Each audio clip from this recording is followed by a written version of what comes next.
For most Americans, Scranton is the embodiment of the ordinary, best known as the television home of an office mockumentary. Ain't no party like a Scranton party, 'cause the Scranton party don't stop. If this northeast Pennsylvania city was ever fashionable, it isn't now. Built on a coal and iron boom, over the decades most of its mines, mills and factories have fallen silent. Scranton's passenger rail link to New York was severed. Hardship almost became a way of life, and that was before the Great Recession. There's an old cartoon, Popeye the Sailor, and he used to say, "I can't stand no more." So why are we here? We're here in Scranton, Pennsylvania, because for a long time this Rust Belt city has been a bullseye for presidential campaigns. We're here because Scranton, like much of the rest of America, is having a jobs crisis.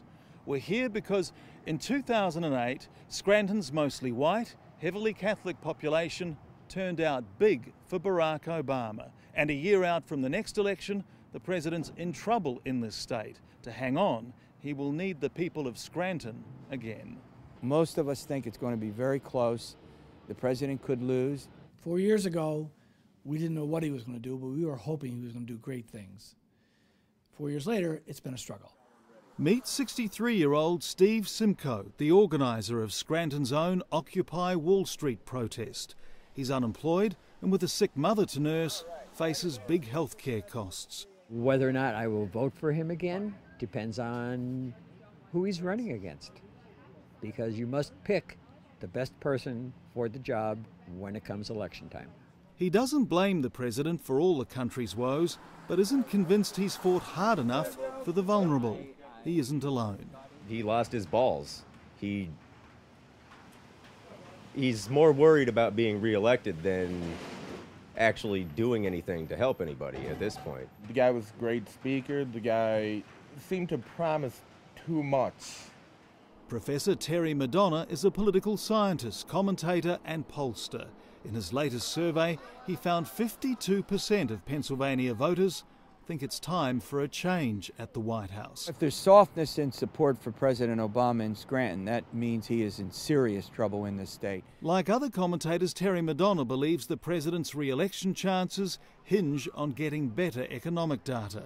He says Barack Obama has to be able to make the case that the struggling US economy has turned the corner and the Republican alternative is just too severe. What the president is going to have to do is to convince those voters that the Republican candidate and the Republicans' positions will not improve the economy, that government has a role to play, and that role, as articulated by the president, will work. The mayor of Scranton is Chris Doherty. He's a Democrat. His vision is for a local post-recession comeback built on affordable housing and growth in bioscience, technology and education.